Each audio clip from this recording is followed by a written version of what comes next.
I'm gonna go through just some applications of how we can use transformers in natural language processing for finding sentence similarities, and in general just looking at sort of sentence embeddings of transformers.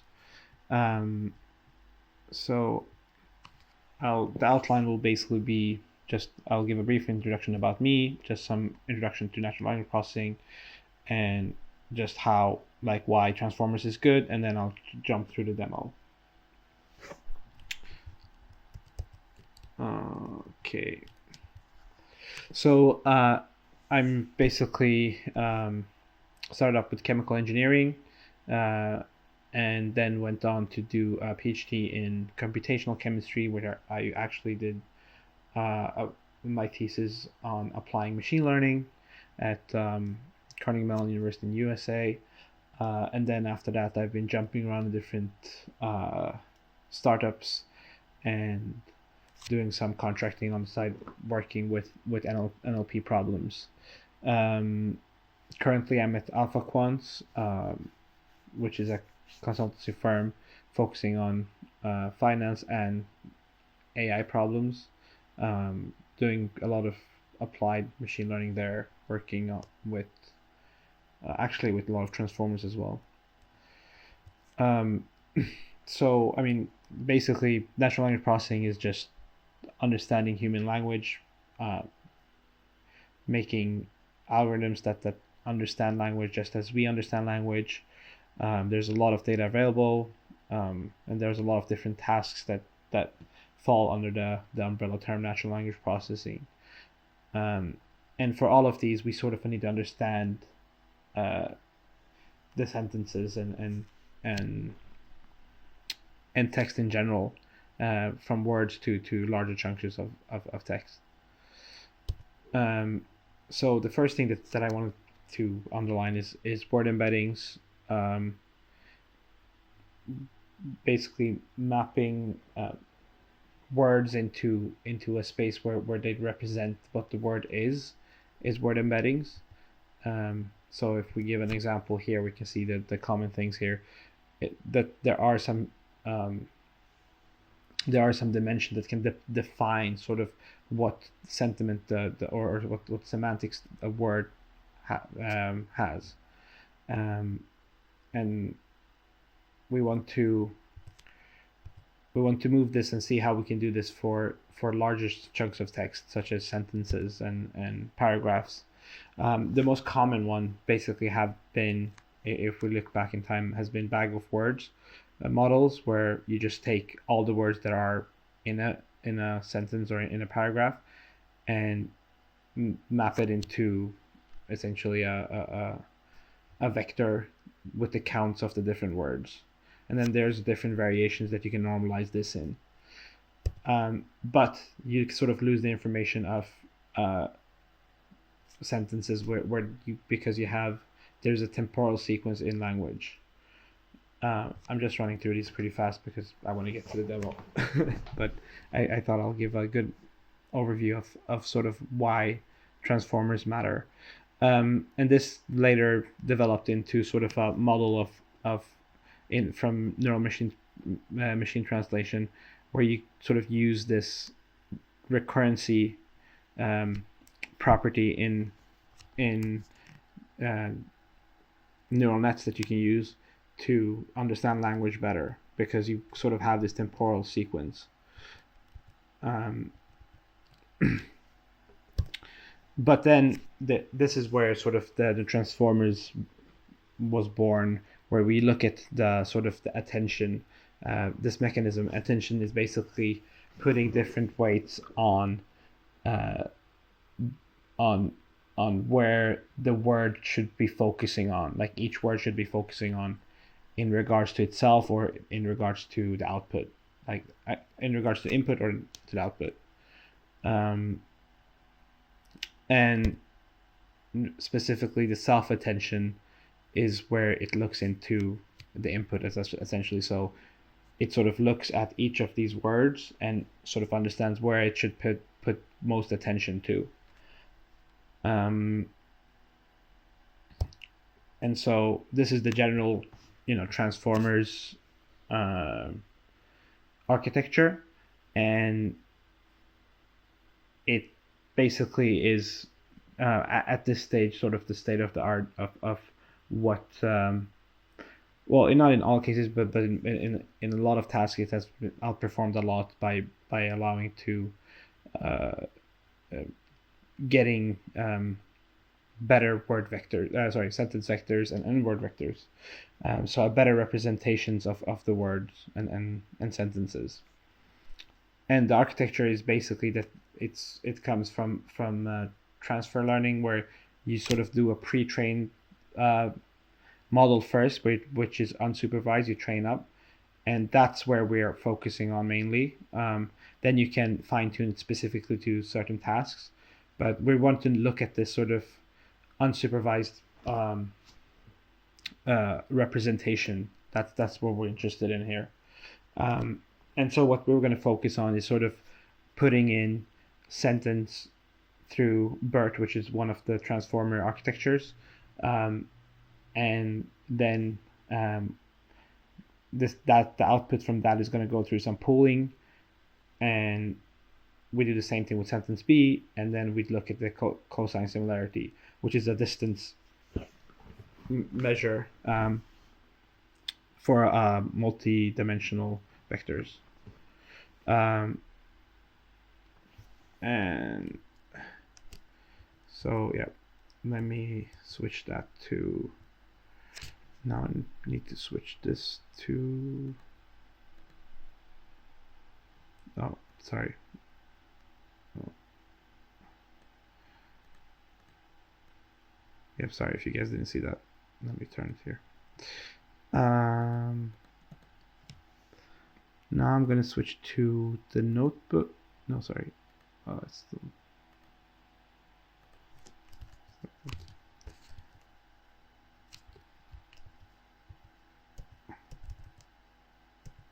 There, okay. Now, so I prepared this Jupyter notebook, which I've installed the latest transformers from the Hugging Face library. This is actually a very good library to use if you want to work with transformers.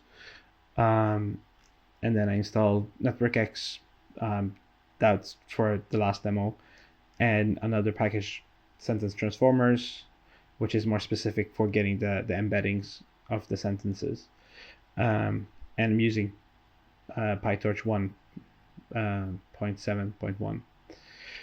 So so here the first chunk here basically is I'm using, so the transformers from Hugging Face library is very simple to set up. You can basically just point it to where you want the model that you want to upload, and you need to upload or initialize the tokenizer and the model itself with the specific transformers architecture that you choose, the model that's already trained.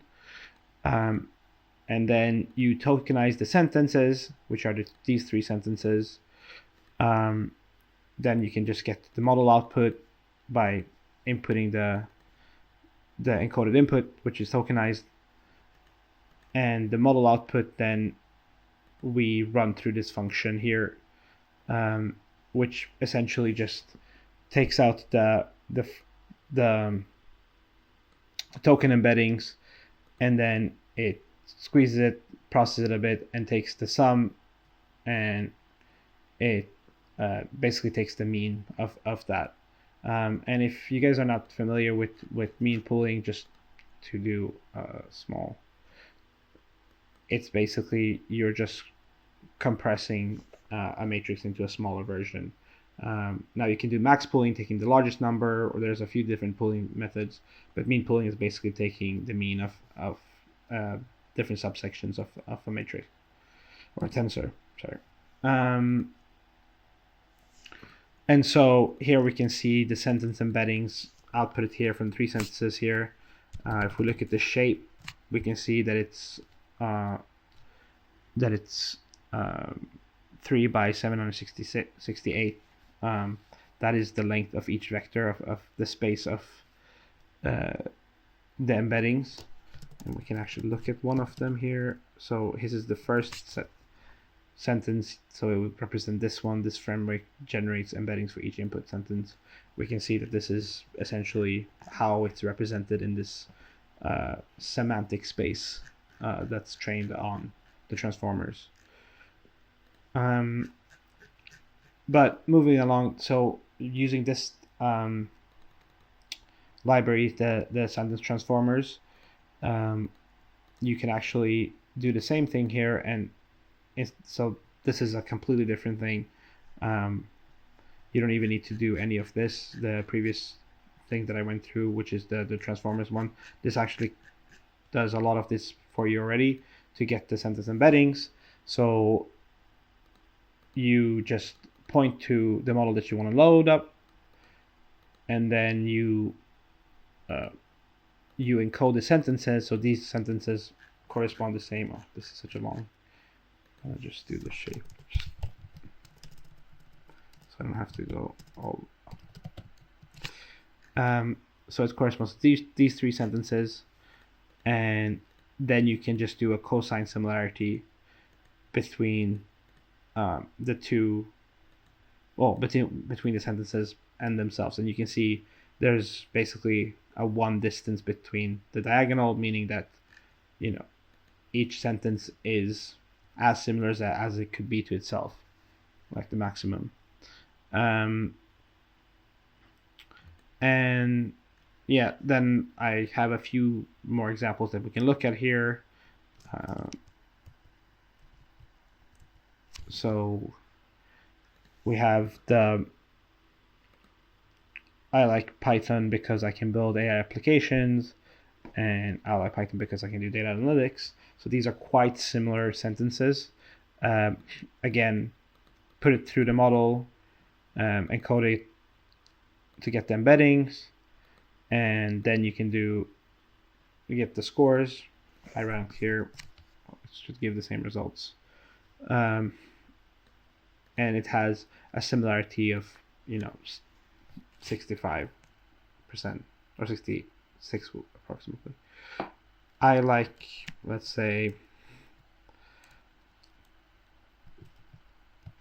Jupyter. So this should be a lower value, as you can see here. Now if I say, let's try out. Oh, that didn't work very well. Yeah, but it basically, we should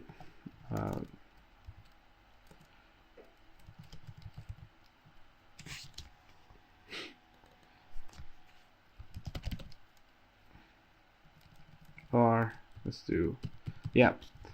So you can play around with this actually quite a bit to sort of check out the model. And you can, and here I've run through sort of seeing between these different sentences here how similar they are, and you can see the corresponding score here. You can see that here, of course, it was 65. Then these two are very, very far away. Same here, but these ones are quite similar actually. And here's another example where I'm just using these again in the same manner. And what basically is being done here is that I still have these set of the corpus, and I'm running through to get the corpus embedding.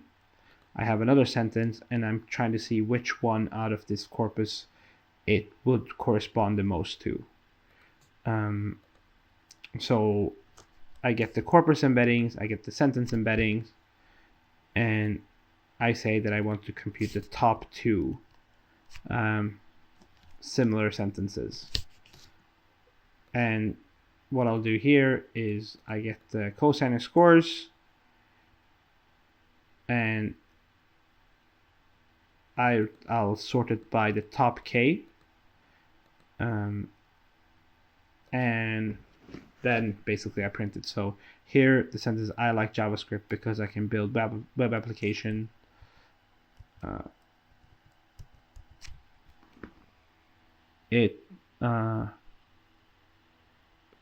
applications. The top most similar sentences in the corpus are, I like Python because I can build AI applications. And then is the other the previous one, which was, I like Python because I can do data analytics. But here you can see that because they're talking about using a language to build an application, the most similar one is, the other language doing a different application. So this one shouldn't be here. Oh. Right. So the key here is that you could basically use this sentence transformer to do basically what you would have done otherwise with even like the transformer package being much easier. You could basically use this to do all of this to get the sentence embedding out. And then, because if we would do the sentence embeddings, let me actually, right.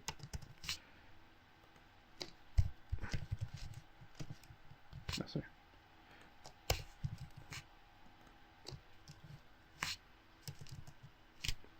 Right. So if we would do, we could basically do this. Let me test this out. We're going to try to do the same thing here by using this. Yeah, this was not smart to just run that.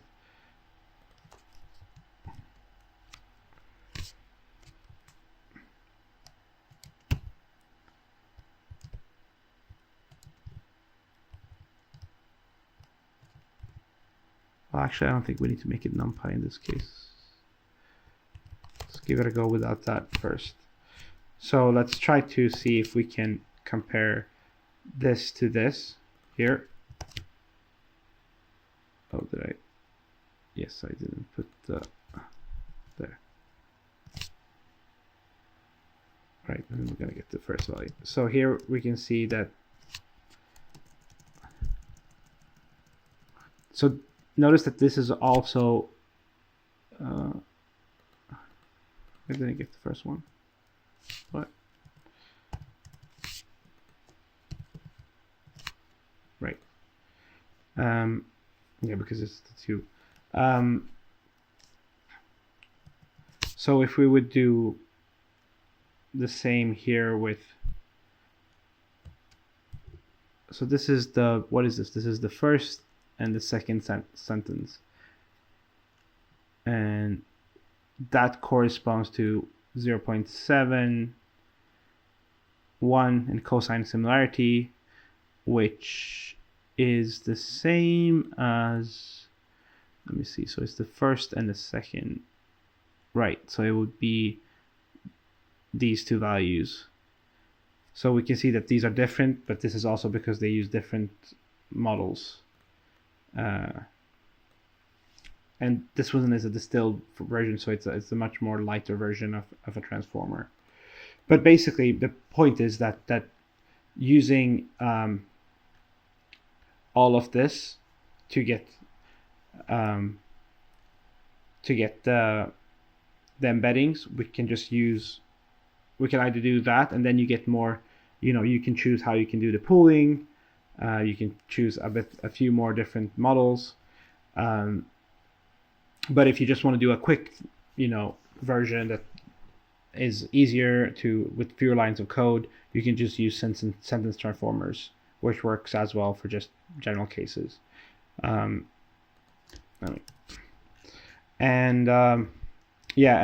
last thing that I wanted to do was to sort of see if we can use this to build a summarizer, to use the embeddings to build a summarizer of a text. So I'm actually just using the cosine scores from where is it? From here. Yes, from here. So it's these 4 sentences. So these are the 4 sentences, and I'm basically just going to copy this to make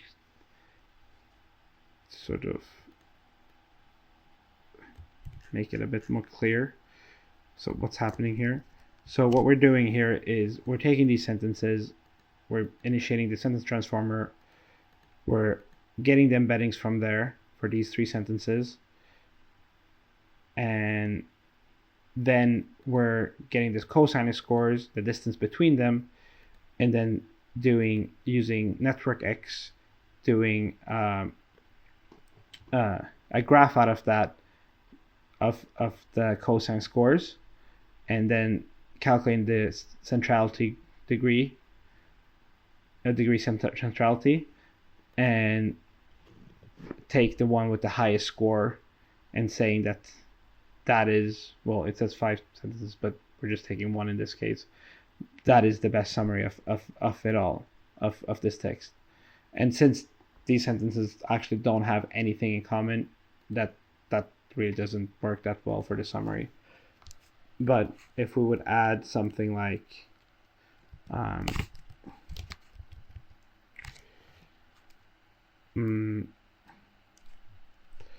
each embedding has a point in the semantic space. This one would actually, these two had some relevance to each other. So if we run that instead, of course, no attribute. Oops.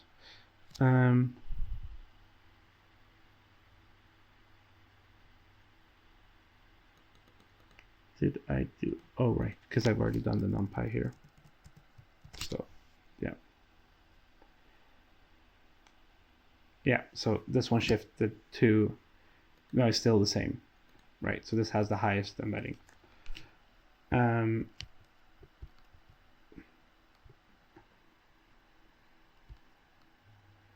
Right, so yeah, so basically that's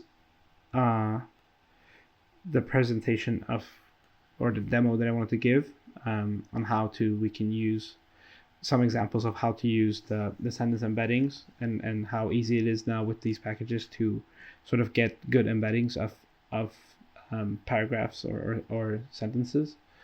So with that, I'm happy to take any questions or anything else. Let me put this on. Boom.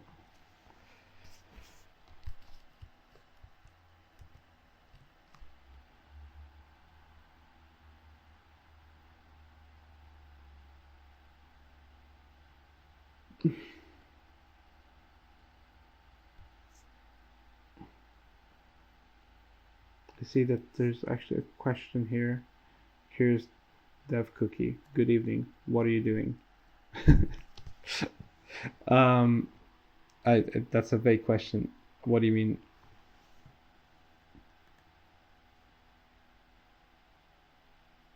Oh.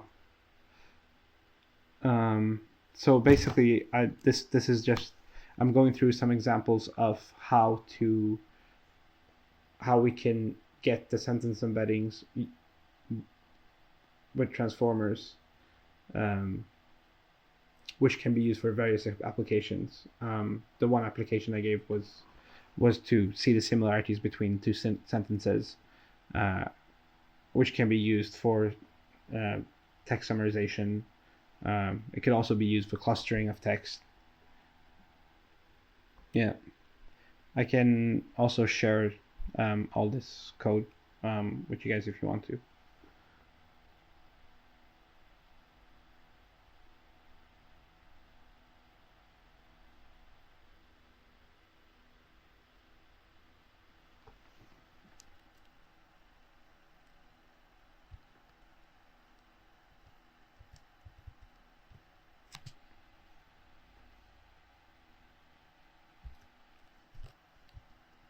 Okay.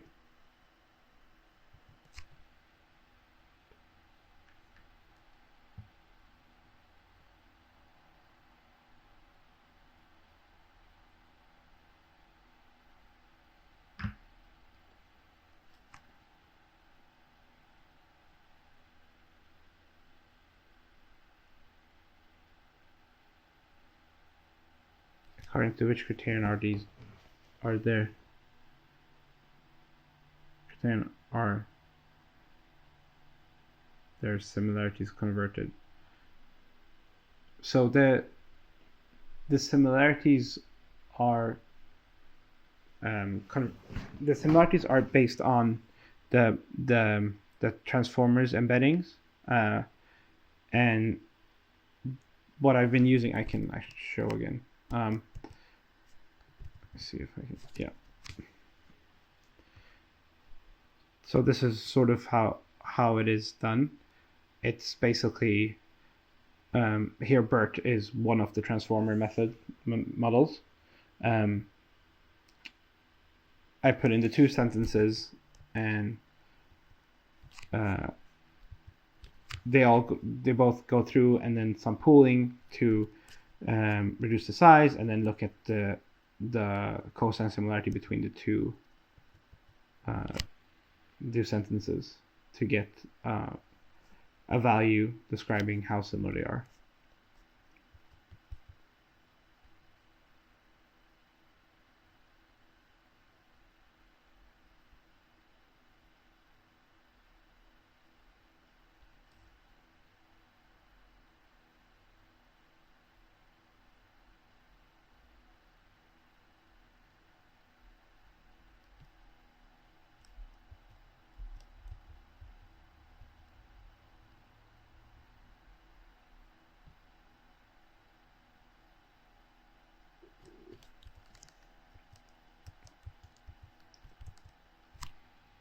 Does that answer your question?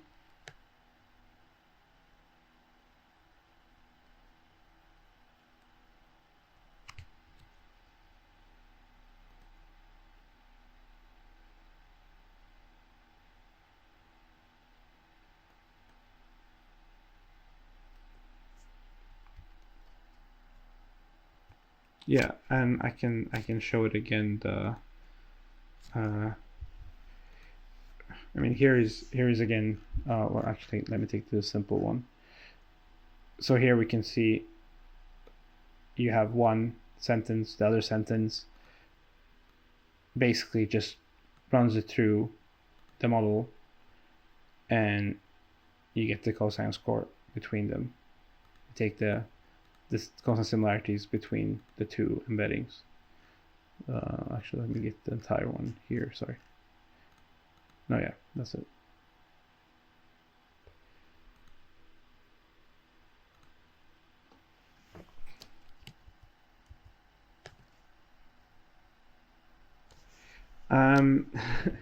Yeah, GP3 is a specific model which is mainly used for text generation. I mean, you can basically use the embeddings from that as well, and they will be actually quite good if you're referring to the one that's been trained on, I don't know how many data points that was, but the one that's very impressive that everyone has been seeing. So if you would use the embeddings from that, it would probably be a very, very yeah, exactly. So yeah, the for GP3 that would be a very long. So here you can see, for instance, that the embedding here is quite small. No, sorry, this is the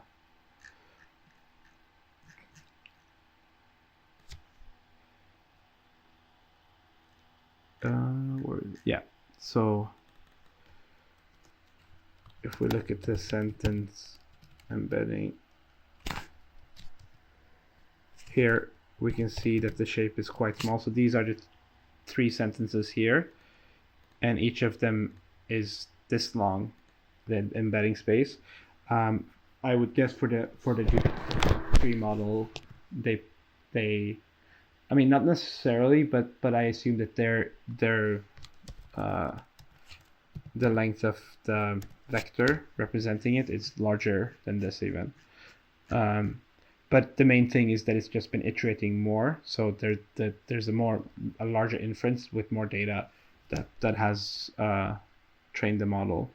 So the GP3 representation will be better. Yeah, exactly. So the point is here that the better the embedding is, like the embeddings for GP3, for instance, would be very, very good and very descriptive of whatever that it's been trained on, or which is trained on a lot more as well. So in general, I would assume that the embeddings for that would be much better. Yeah. And that is a transformer as well, but it's just trained on a massive amount of data as well. We need to remember that.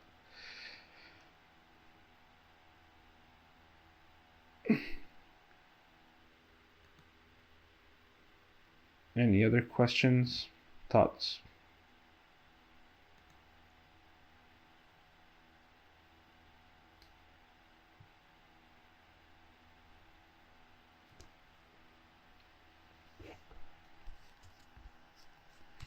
Okay.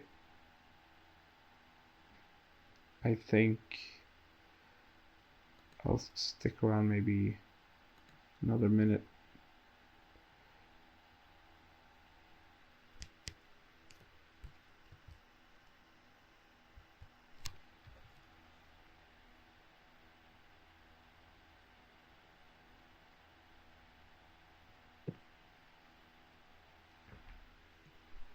Yeah, and I'll make sure to share the... Okay, yeah. Hit me. Curious Dev Cookie.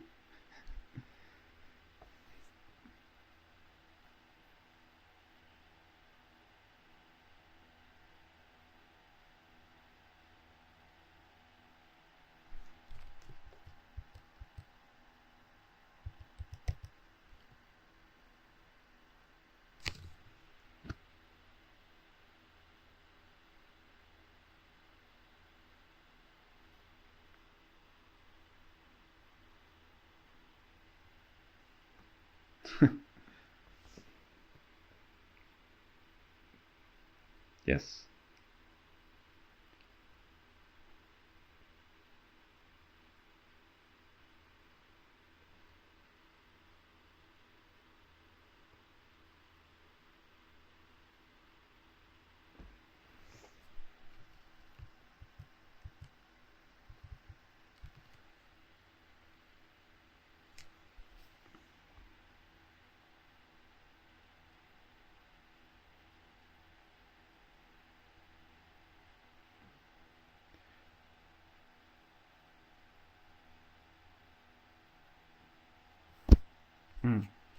So you're asking,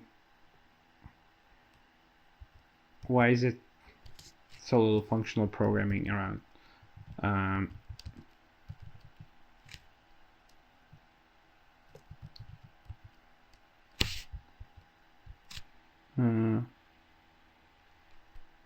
As the paradigm, I mean. I'm not sure I understand what you mean.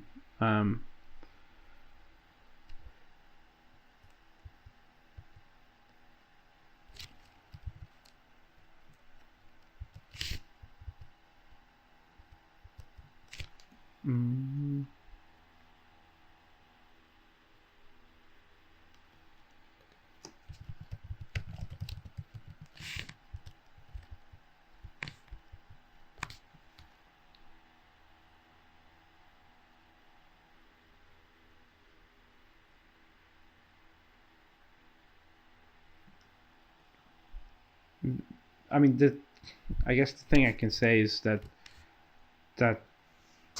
a lot of the...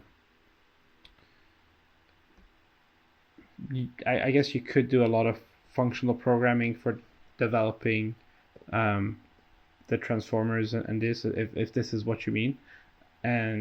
But there's a big advantage to initiating classes and such. I'm not sure if this answers the question, to be honest. I'm not sure if I'm the one person that can answer that either.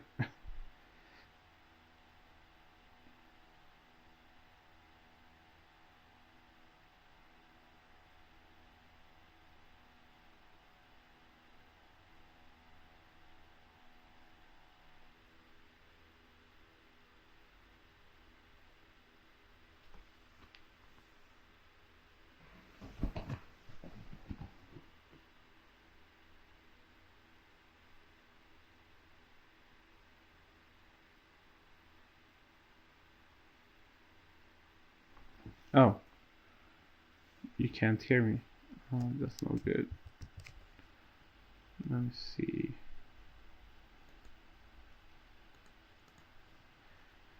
Let me actually do this.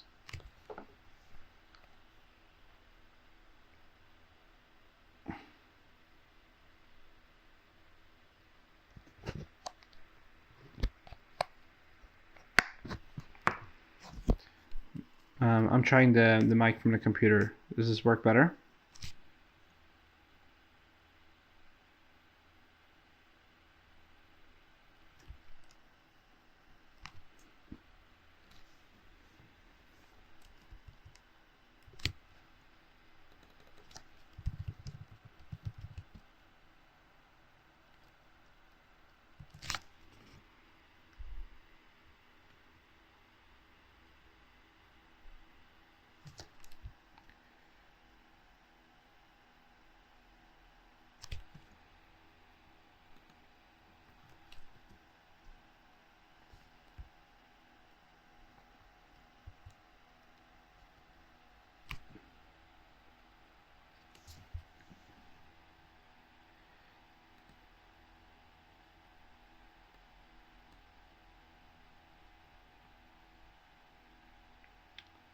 Can you hear me now? Did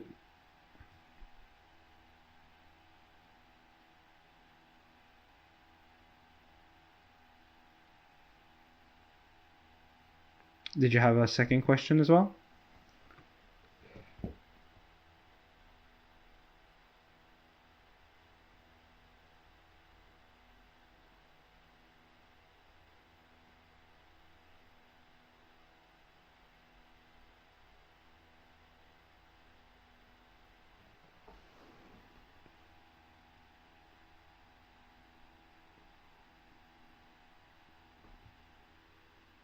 Oh, thank you, great programmer.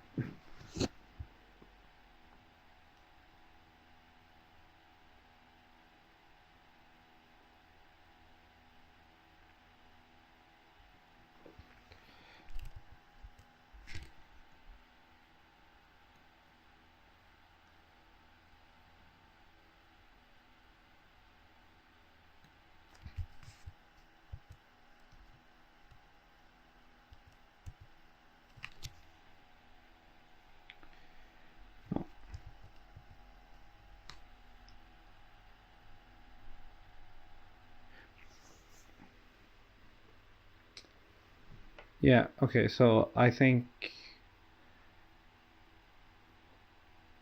I'll wait a little bit longer if there's any more question.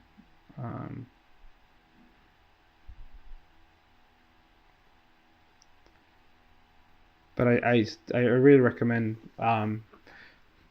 if interested in transformers and NLP in general, to try these out, especially try out the transformers library from Hugging Face. It's a great raw library to just see the applications of what you can do with these models. Actually, I can even show the website. So if we look here, so we can go huggingface.co. So here is the website of this library, the this one, the transformers library. And what you can do here is you can look at the models, and there's a bunch of models here that you can use. So we can, for instance, like change the model that we have there. So here we're using sentence transformers. Oh yeah, well, this one is a very specific one. So, but let me see if I can find any sentence. Yeah, so here we can see other sentence transformers, like the multilingual one here. Let's try this out. I can't promise that it will work, but it should. So we can change that up to this and run this, and it downloads the model and it runs it.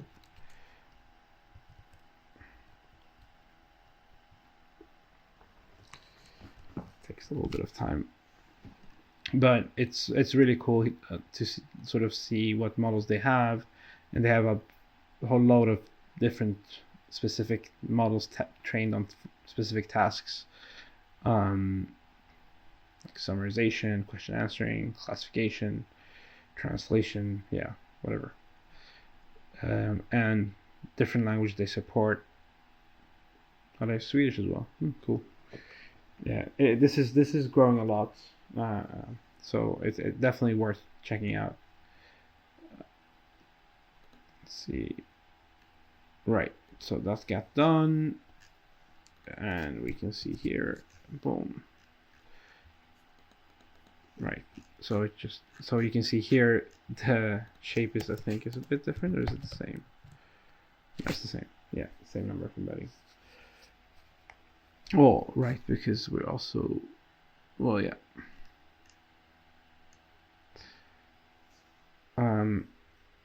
Yeah, and actually the documentation for this is, they have some good resources as well, is it? Yeah. So you can actually look up the documentation on how to use the different things. Yeah, like examples.